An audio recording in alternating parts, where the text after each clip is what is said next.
Good day everyone.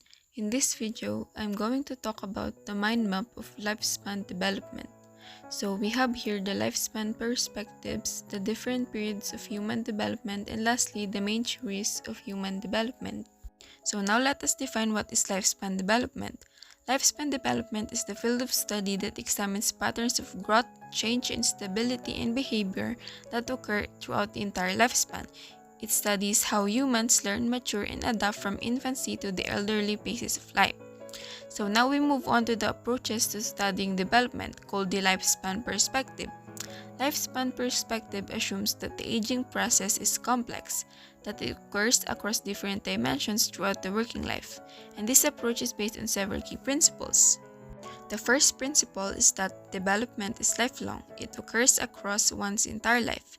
Lifelong development means that development is not completed in infancy or childhood or at any specific age. The next principle is that development is multidimensional, meaning it involves the dynamic interaction of factors like physical, emotional, and psychosocial development. For example, in adolescence, puberty consists of physiological and physical changes with changes in hormone levels, the development of primary and secondary sex characteristics, alterations in height and weight, and several other bodily changes. Moving on, development is also multidirectional and results in gains and losses throughout life. It is stated that the development of a particular domain does not occur in a strictly linear fashion but has the capacity for both increase and decrease in efficacy. Development is plastic, meaning that characteristics are malleable or changeable. Plasticity denotes interpersonal variability and focuses heavily on the potentials and limits of the nature of human development. The notion of plasticity emphasizes that there are many possible development outcomes, and that the nature of human development is much more open and pluralistic. Development is also determined to be influenced by contextual and sociocultural influences, means that development is contextual. In Baltus's theory, the paradigm of contextualism refers to the idea that three systems of biological and environmental influences work together to influence development. Development occurs in contexts and varies from person to person. The last principle is that development is multidisciplinary. Any single discipline's account of development across the lifespan would not be able to express all aspects of this theoretical framework. That is why it is suggested explicitly by lifespan researchers that a combination of disciplines is necessary to understand development.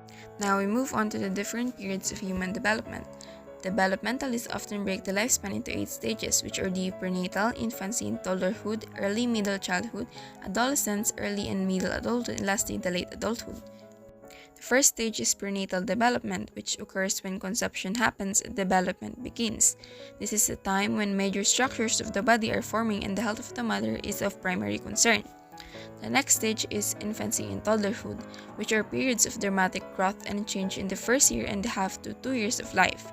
It is when a newborn with many involuntary reflexes and a keen sense of hearing but poor vision is transformed into a walking, talking toddler.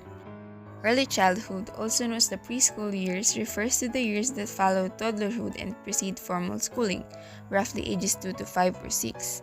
As a preschooler, the child is busy learning language and is gaining a sense of self and greater independence. Middle childhood spans the ages of 6 to 11, with much of what children encounter being linked to their involvement in the early grades of school. Now the world begins to become one of learning and testing new academic skills and assessing one's abilities. After childhood, we then arrive at adolescence, which is a period of dramatic physical change characterized by an overall physical growth spurt and sexual maturation. It is the time when teenagers begin to consider abstract concepts as love, fear, and freedom. The next stage is known as early adulthood, which is also known as the late teens, 20s, and 30s. It is the time when our bodies are at their peak, but we are also most vulnerable to involvement in violent crimes and substance abuse. It is a time of focusing on the future and putting a lot of energy into making choices. Middle adulthood, it is defined as the period between the late 30s and the mid-60s. This is a time when physiological aging becomes more visible and when people are at their peak of productivity and love and work. The last stage is late adulthood, which encompasses a wide age range with a lot of variation. So it is helpful to divide it into categories such as the young old, which are the ages of 65 to 74 years old, and the old ages 75 to 84, and lastly the oldest old, which are the ages 85 plus years old.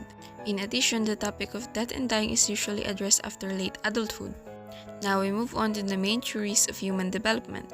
We have here the psychoanalytic theories, cognitive theories, behavioral and social cognitive theories, ethological theory, ecological theory, and the eclectic theoretical orientation. The first stage theory is Freud's psychoanalytic theory, which according to Sigmund Freud, development is primarily unconscious and behavior is motivated by unconscious or inner forces, memories, and conflicts over which a person has little control or awareness. It is according to him that the early childhood experiences affect our experience as adults. Cognitive theories. A theory associated with the cognitive development of human is Piaget's cognitive developmental theory, which is concerned with the development of a person's thought processes. It also looks at how those thought processes influence how we see the world and interact with the world. Behavioral and social cognitive theories. Behavioral theories of child development focuses on how environmental interaction influences behavior.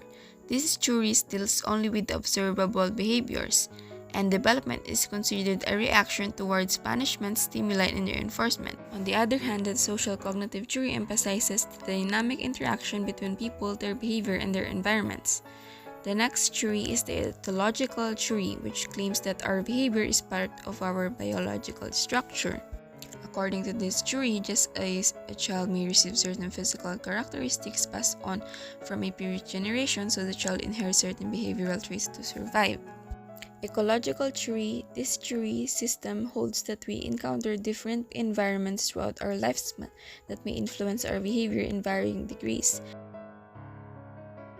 The last stage theory is the eclectic theoretical orientation. These ethological theories have highlighted biology's role and the importance of sensitive periods in development. The eclectic theoretical orientation believes that rather than following a single theoretical approach, an eclectic approach selects from each theory whatever is considered its best features. And that is all. Thank you for listening.